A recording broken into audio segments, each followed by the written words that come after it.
Parang mahal pa rin naman itong mga ganito, lalo na itong variegated na bromeliads. Talagang napakamahal nito. Ito yung isa sa pinaka nakakatawag ng pansin dito sa may interest nila. At hindi mo to alam. Ang ganda nito. First time ko makakita nito, parang variety siya ng I think from dito, ganito rin yung bigonya ko. Kaya lang siyempre iba yung weather condition dito, kaya mas magandang tingnan. Parang ordinary na saging, pero ngayon ito pag bago ako lumabas nakita ko siya parang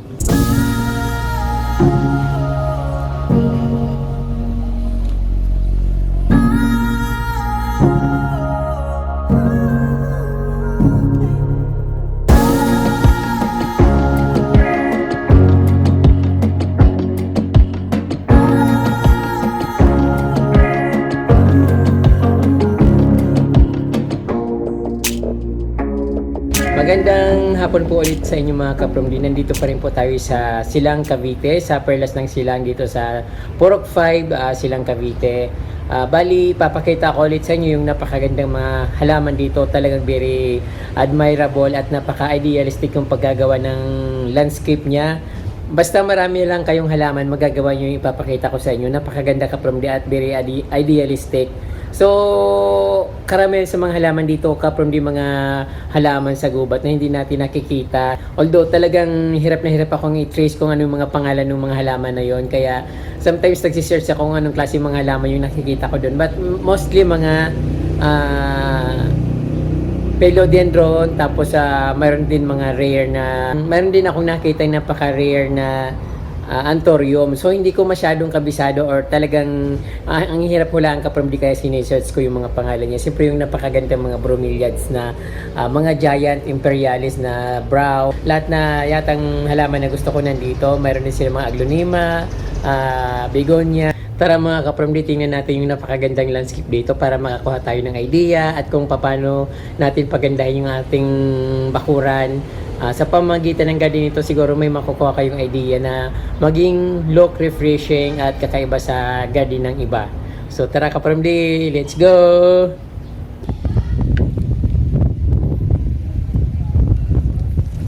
Ito kapromdi yung napakagandang bromeliad nila. Hindi ko alam kung anong pangalan nito, pero talagang nakaka-attract talaga siya. Ate, anong pangalan po ng bromeliad nito? Hindi niyo po alam. Napakaganda niya. So, yun ang pagpasok ko dito sa Perlas ng Silang. Ito mismo unang nakita ko.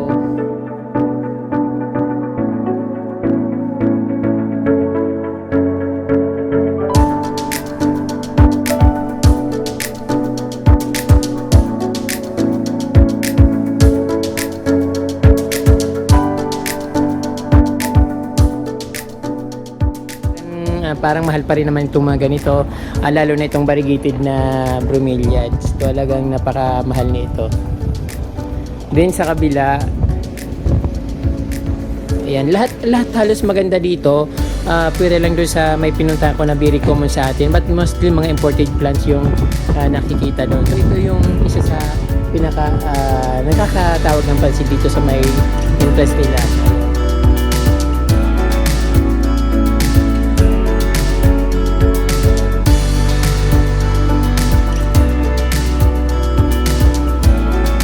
So, ate, ano po yung pangalan nito? Hindi nyo po alam. Hindi nyo rin alam. Then, ito marami rin silang mga, dito, kalatia. Alam naman natin ito. Then, meron akong nakapansin dito na ibang halaman. Ito, ate, hindi mo to alam.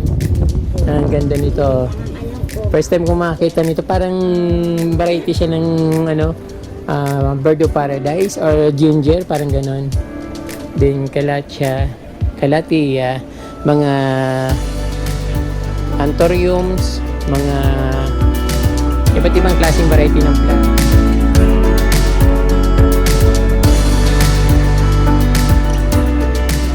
Aglonema, kalatia. So napakaganda pala kapromdi pag ginawa mong ganito yung garden mo, tapos may parang may garden idea na rin ito kapromdi kung malawak yung mga bakuran nyo. Pwedeng gawin natin ganito.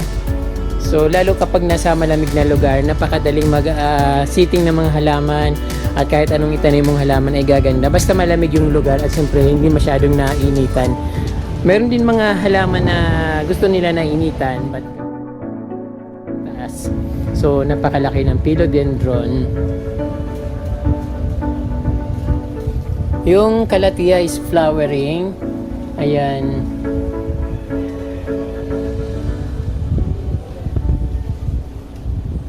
Para akong nasa loob ng air condition room kasi ito kaprom di yung weather dito sa Silang Cavite, the same na rin naman ng nasa Tagaytay City. Halos the same yung nila weather na masarap sa katawan, yung simoy ng hangin, malamig. Ayan kaprom di, napakaganda ng plant dito.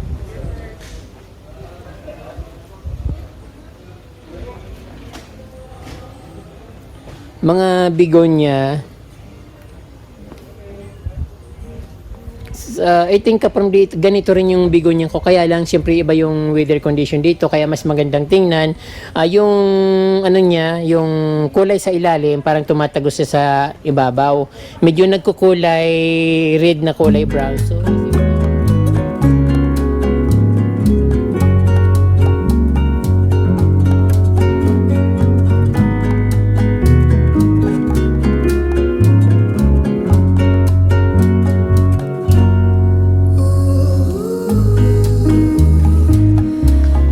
Calathea aglaonema.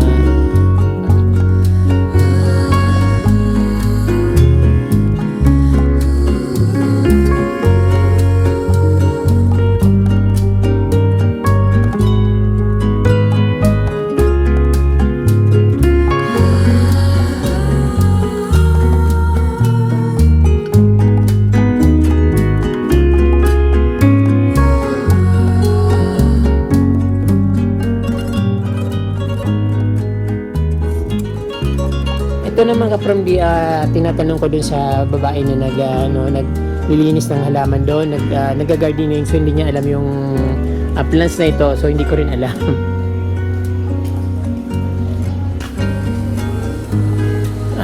Isa ito from the sa ibang klaseng fern, napakaganda ng fern na ito.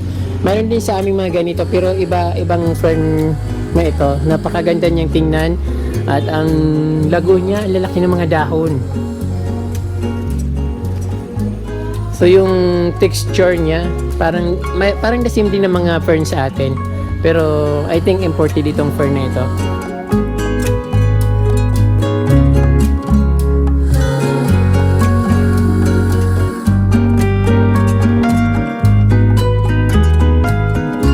Ito naman ay napakamahal ito kapatid. So wala akong idea. I think imported din ito. Or meron din local sa atin na hindi natin alam na yung mga local sa atin ay yun na palang nakikita natin na akala natin mga imported. So meron din siguro sa atin na mga ganyang halaman. Parang may nakikita sa bundok. Chichirika na halaman yung mga flowering plants. Ito naman ay napakalaking parang yung niya yung parang heart, parang puso ng saging yung kanyang dahon, philodendron. So wala akong idea kung anong klaseng variety ng philodendron yan, but sigurado ako na mahal yan. Ito naman parang cardboard nga siguro siya. Ibang varieties lang ng cardboard kasi yung dahon niya matigas. Ayun, napakaganda ng pagkatubo niya. At syempre meron silang dito, variegated na philodendron. Mahal ito kaprom din.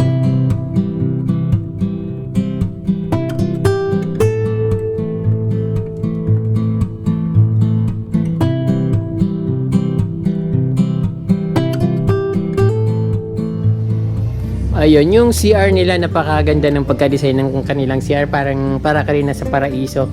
Papunta lang pala ito ng CR kaprom di. At siyempre meron ditong malaking kainan. But dito sa paligid ng kanilang restaurant, ito yung nakikita.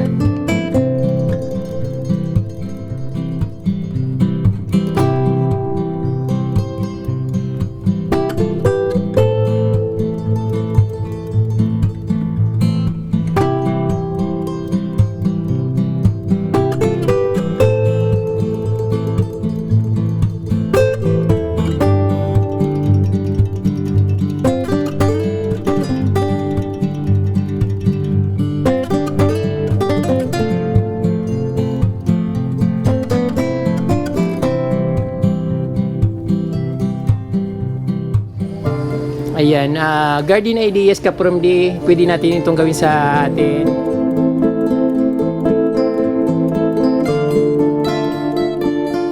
Para maging mukhang refreshing at talagang nasa paraiso yung dating niya.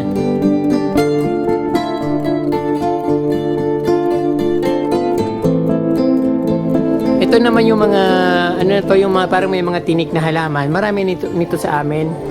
So hindi ko kailangan maghanap ng ganyan kasi sa amin nga maraming ganyan. So ito yung mga nakikita dito.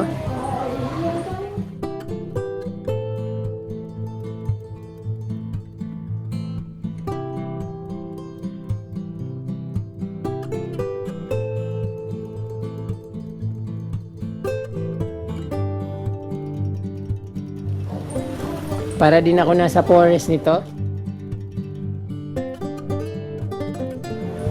Ano to? Wow, ang ganda ng philodendron na ito.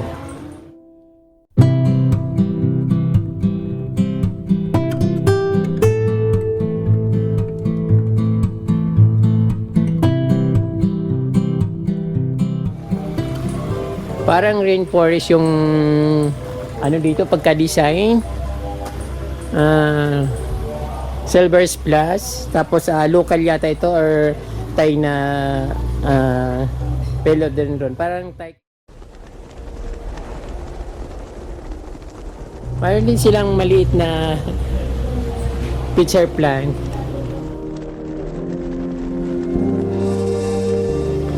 So yun, bagong dilig, kaya fresh na fresh yung pakiramdam ko dito na ano pa, basa pa yung mga dahon ng halaman.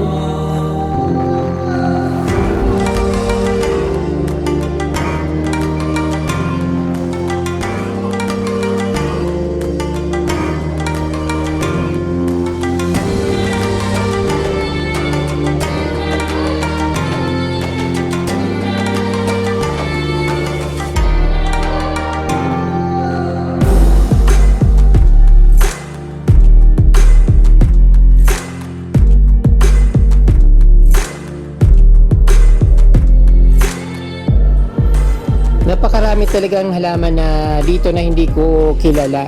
Katulad nito, may mga kamukha dito sa atin pero hindi naman ganito kaganda. Parang maliliit lang at hindi siya parang malaking puno yata nakikita ko.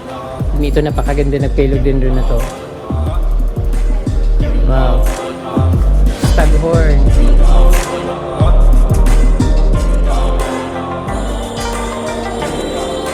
Yung mga upuan nila dito kapag very very native, saka parang magagandang klase yung kahoy niya, parang mga driftwood na nakukuha sa mga mga ilog, parang gano'n.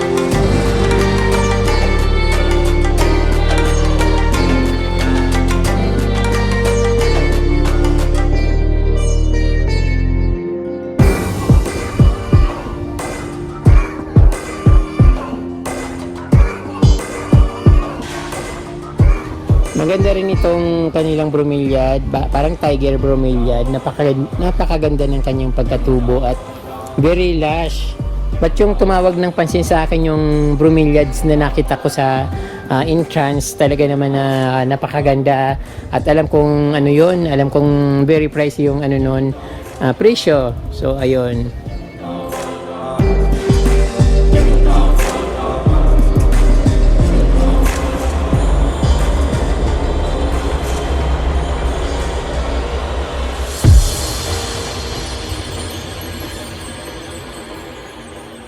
Wow, kapurom, di nakita ko yung saging. Napansin ko yung saging dito. Parang akala ko parang lang siya. Parang ordinary na saging. Pero ngayon ito, bago ako lumabas, nakita ko siya parang patig na white yung pagka-design niya. Pero maganda siyang tingnan. Ay, napakaganda talaga.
So ayun po mga kaparmdi, busog na busog ang aking mga mata sa nakita ko mga halaman na naggagandahan, nagbubunggahan. Talaga naman nakaka-attract yung mga halaman dito at napakaganda. Ay, hindi ko alam kung mga imported talaga yung mga halaman na yun or yung iba local or yung iba imported. Basta nagandahan talaga ako ng garden dito at napaka-presko. Siguro isa sa